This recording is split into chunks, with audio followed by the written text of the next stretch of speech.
About 12, 14 years ago, I started wood turning. And it was such an interesting journey because, my past professional life, I was a machinist. So I'd always worked with metal, stainless steel, aluminum, alloy steel. I drilled it, I cut it, worked it on a lathe, on a milling machine, cut it with torches, put it back together with welding and bolts and tapped holes. And all that work, I had to make the product to a blueprint, an engineered drawing to where everything was very exact and it was made out of the right material, so when this material rubbed on this material, it lasted. Also, where this part had to fit this part so precisely. So that whole world, it was kind of a man-made world, if you will, where everything was nice and uniform. And I kind of stumbled into wood turning. I was in, actually my wife and I were shopping, my wife Donna, and we were at a shopping strip, and she needed a pair of shoes. And I was like, gosh, I don't think I need another pair of shoes. So she went in the shoe store, and next door was a woodworking store, a fine woodworking store. And I kind of stumbled in there while she bought the shoes, and I saw a book. I've got a copy around here somewhere. It's Segmented Wood Turning by Malcolm Tibbetts out in Lake Tahoe. And the book was about how you cut small pieces of wood and glue them all together in a structure, if you will, and then you turn it into a final shape. And I saw that book, and I knew what woodworking was. I had an uncle that did the bookshelves and the cabinets and the clocks and things like that, but the straight lines and the joinery and all that stuff never really interested me because the straight lines and the joinery was what I was always doing as a machinist.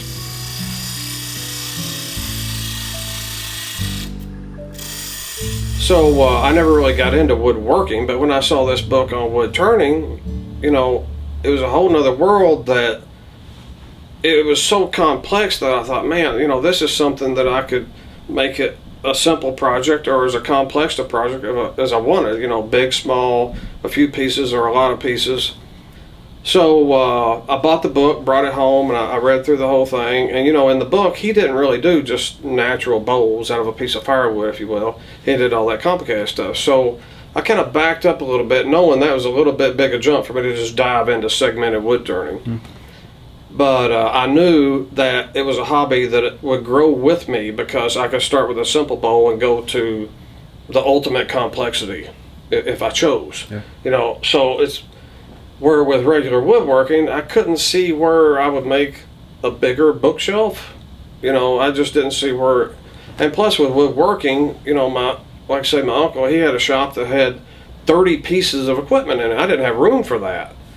He had, the joiner, the planer, the table saw, the bandsaw, the router, and the thickness sander and the edge sander, and it took a whole facility to do that. And all I had was a little bitty shop out behind my house. So I bought a little bitty mini lathe about a week or a month later, and then I bought a 3-piece set of turning tools. They're about yay big, handle yay long. It had a parting tool, a skew, and a gouge. So made that bowl and a good soft plum wood, didn't dull the tools, and then I turned some walnut and something else, and finally the tools were dull, and I'm like, well heck, what do I do now? So I get to looking and reading and talking to people. Well, okay, I gotta buy a sharpening system now. Oh, crap, I didn't plan on that. So do I get a low speed grinder, a high speed grinder, a 6-inch, 8-inch, a 1-inch wheel, a 1/2-inch wheel? I get the blue wheel, the white wheel, the pink wheel. God, so I went to the wood turning symposiums and I got online. And back when I first started turning, the internet was just kind of just coming online, if you will. So the information resources that today's new turner has, it wasn't available to me. So I had to buy books and go meet other people that were turning. And everybody's like, yeah, that's the way you do it. You got to buy a sharpening system to sharpen your gouge and your skew. And I met up with a friend, a business friend that I'd known through the years, Lloyd Cole, and he asked me over to his shop and he taught me how to turn. So he had big lathe and big chainsaw, $1,000, and we cut up a piece of spalted maple, and he shows me how to chuck it up and how to use a bowl gouge properly. And I'm like, Lloyd, that's not right. That's the most dangerous cutting condition you could possibly do. Craig, I'm telling you, this is right. I know what I'm doing. I'm like, okay, whatever. So instead of rubbing the bevel, I just laid the flute over and drug the cut out, and ended up with, and he said when I got done, he said, dude, he said, I've never made a bowl that pretty. I'm like, oh, well maybe I have a knack for this. Even though I don't know how to use a bowl gouge, I have a knack for the shape. So, a lot of times when somebody tells you you're good at something, it kind of inspires you to go on to the next level. Nobody wants to be crappy at something. So I bought books on the form of the turned arc, trees to bowls, and then again Malcolm Tippett's book, and just studied the form of the bowl. Instead of just standing there at the lathe and going, there's only so much talking between you and the wood that's going to happen like I stopped. So I had to study and know what a good shape is. Because I go to symposiums and I see a beautiful piece of wood that some dude had made into this flying saucer looking thing, I'm like, what a shame that they didn't study the art of the form. And I'm not saying I'm any better at it than anybody else, but I just encourage people, instead of just standing there looking at your lathe, look at the books or look online and print out some pictures of shapes that appeal to you, and then make yours, kind of match that. Make that be your apprenticeship. It's a lot of stress to have, a $50 piece of wood that you bought, Coca-Cola or something like that, and then the stress of, will I make something worthy out of this piece of wood? Well, if you kind of got that picture to look at, it takes the stress off. So, I get the sharpening system. I make a few more bowls, and I buy a bigger chainsaw. I rented one at Home Depot, and then I ended up buying it. And then I had to buy a trailer to haul all the wood home. So here I'm sinking money into this. And I'm thinking, man, I gotta, we don't make a lot of money. I gotta get some return on this investment. So I started selling bowls at Christmas time at the factory where I worked. And then I would give them away as gifts. So instead of, I guess, buying my mom something, I made her something. And man, was she tickled. She don't want a blender. She wants something that I made for her. And then we started decorating our own house. Kind of the three outputs of wood turning are you can make it for yourself, you can make it for a gift, or you can make it to sell it. And I kind of did all three.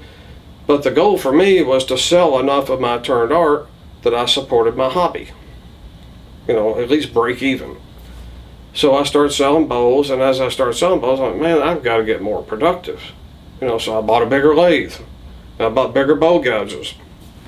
And kind of the straw that broke the camel's back, some people might say, was a buddy of mine gave me a walnut tree we guessed to be 150 years old.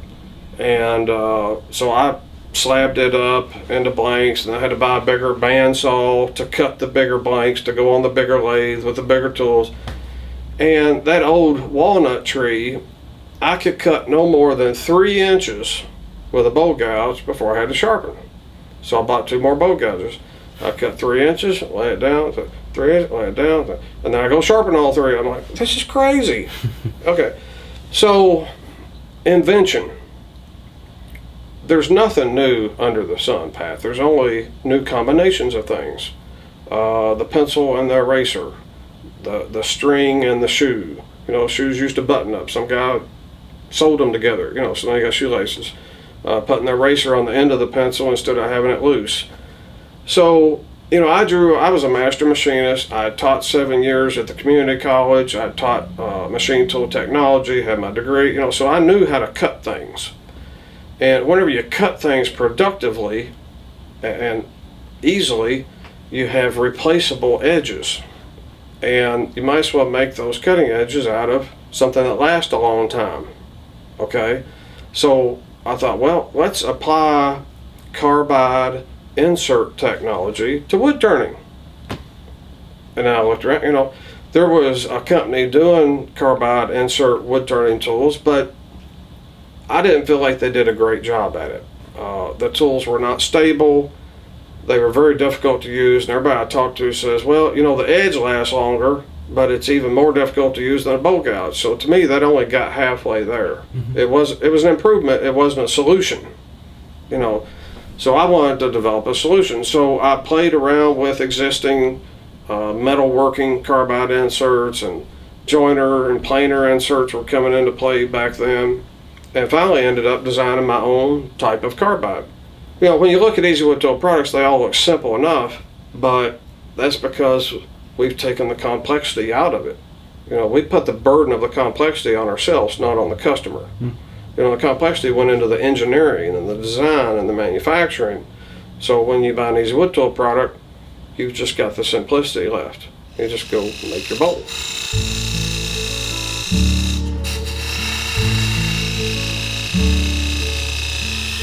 So I had this prototype, and I was at this wood turning symposium, and I go up to one of the professional turners there, Nick Cook, and I show him this ugly black tool.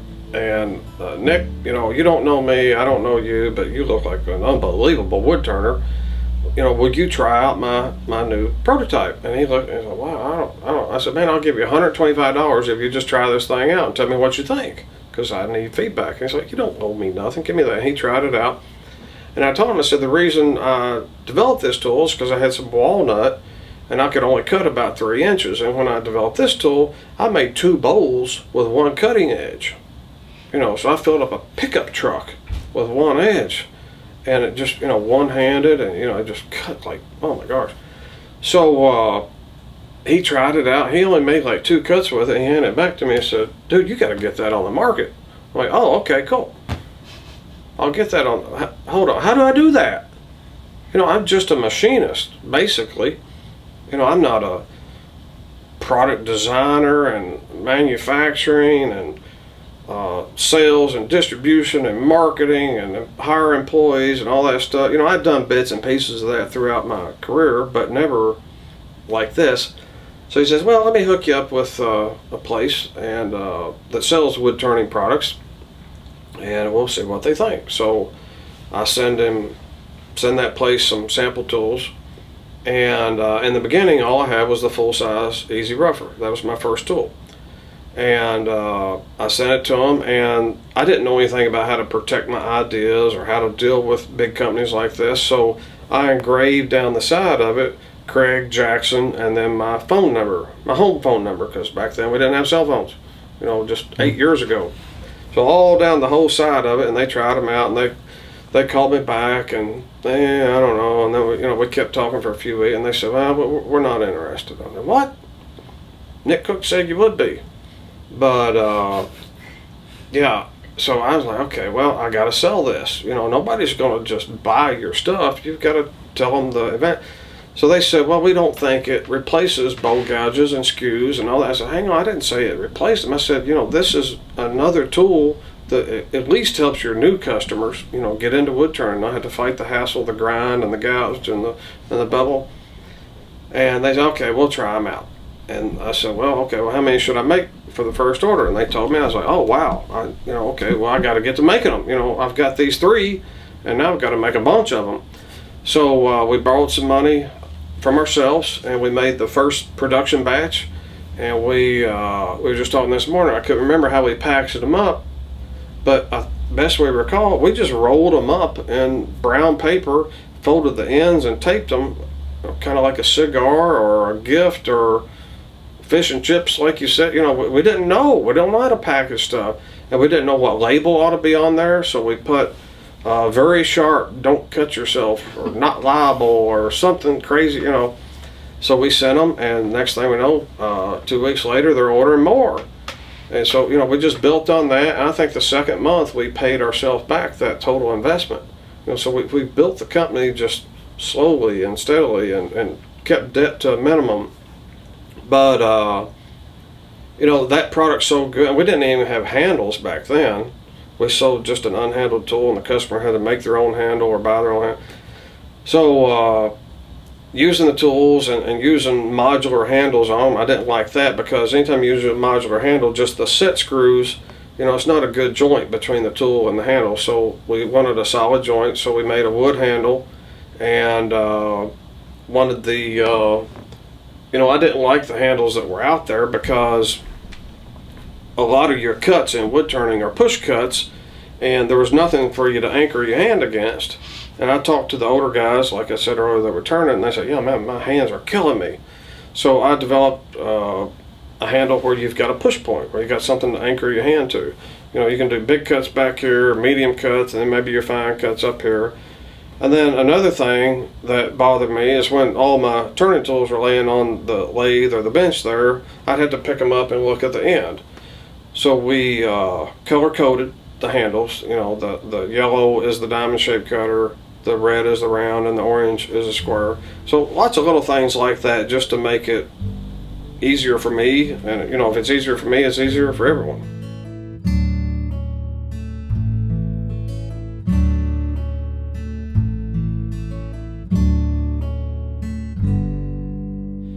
The company kind of got to be a monster, if you will, and it got larger than what we could manage and still take care of those relationships that we prize so much, and take care of that customer service, and take care of the high quality manufacturing. So, I had met Pony Tools, the clamp company out of Chicago, a couple of years ago, and they appreciated what we were doing, and we appreciate what they're doing, because they're a century old, 112-year-old American manufacturing company that makes the woodworking clamps. And we talked for a couple of years to make sure it was fit, and finally, just a couple of months ago, here in 2015, they acquired Easy Wood Tools. And I know the worry from customers, and it would be for me, is, well, they're just going to cheapen everything up and start squeezing the dollars out of it, and the next Easy Wood tool I buy will be lower quality. But that's just not the case. You don't keep a company in business for a century by not giving customers what they pay for. So the ultimate goal of the acquisition was to free me up to where I'm just doing the research and development, which is kind of all I ever really want to do anyway. The company was started because I'm out in the garage doing mad scientist testing and try this and try that. And, well, I had to get the stuff made and sold and marketed also, so I had to do that. The goal was always just to be a mad scientist out in the garage. And with Pony Tools, that's what's going to happen. They're going to take care of the manufacturing and the sales and marketing, and I'm just going to develop and kind of feed new products to the company. And you may ask, well, what are those products? I can tell you right now there's at least 20 in the works. Some improvements for turning tools, some different sizes like I mentioned earlier. We've just gotten started.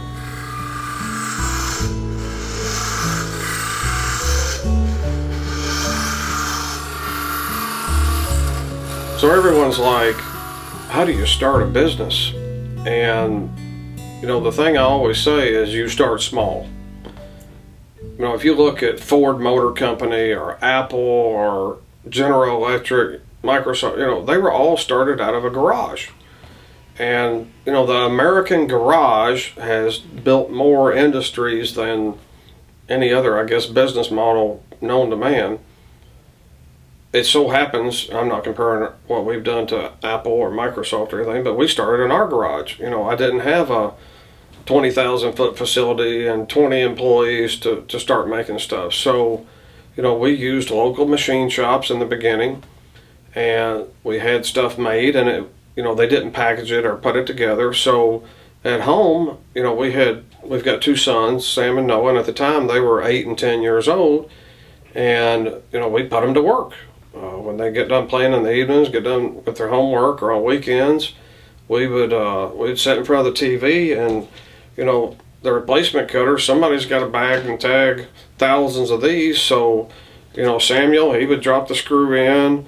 Noah, he would heat seal it. We'd be sitting around the TV watching Sesame Street or funny videos or whatever, and we would all have our own process. And at the end, Donna would staple on the tag, and she'd check it, and she'd put it in the box, and we would just run product through there. Just the the proverbial family business, right there in the living room, right there putting it together, because somebody's got to do it. And in the beginning of a small company, the owner does everything, and as you grow, you try to perfect those processes so you can hand them off to an employee. Until you have the process perfected, you're not ready for an employee. That's one thing McDonald's was so successful at, is they standardized all their work procedures, and when they brought somebody on, they trained, okay, here's how you do it. And then they, as they grew, they just took that model, and then they could sell that model to other locations. But you really got to standardize that process to maintain your quality. When a customer buys the next cutter, they want it to look just like the last one they bought. They don't want the cutter here and the screw there. But how do you grow a business? You just start small and you build it and you bring on people to help you. A big way we grew the business is we found, our customers found us. People really appreciated our products, and then they would contact us and say, man, I love these new tools. I don't have to sharpen, I don't have to fuss with them. And we built a lot of relationships that way. I would get on the wood turning forums and I would tell people what we're about, and I'd see people talking about our products, and I would just kind of jump in and help out the cause. First of all, I was passionate about wood turning. It just so happened that it turned into a business, and it just so happened that we make our living that way. If you go into business to get rich, I wish you well. It may happen and it may not happen, but if you go into it because you're passionate about what that business does or what that business supports, well, there's your living. There's your money.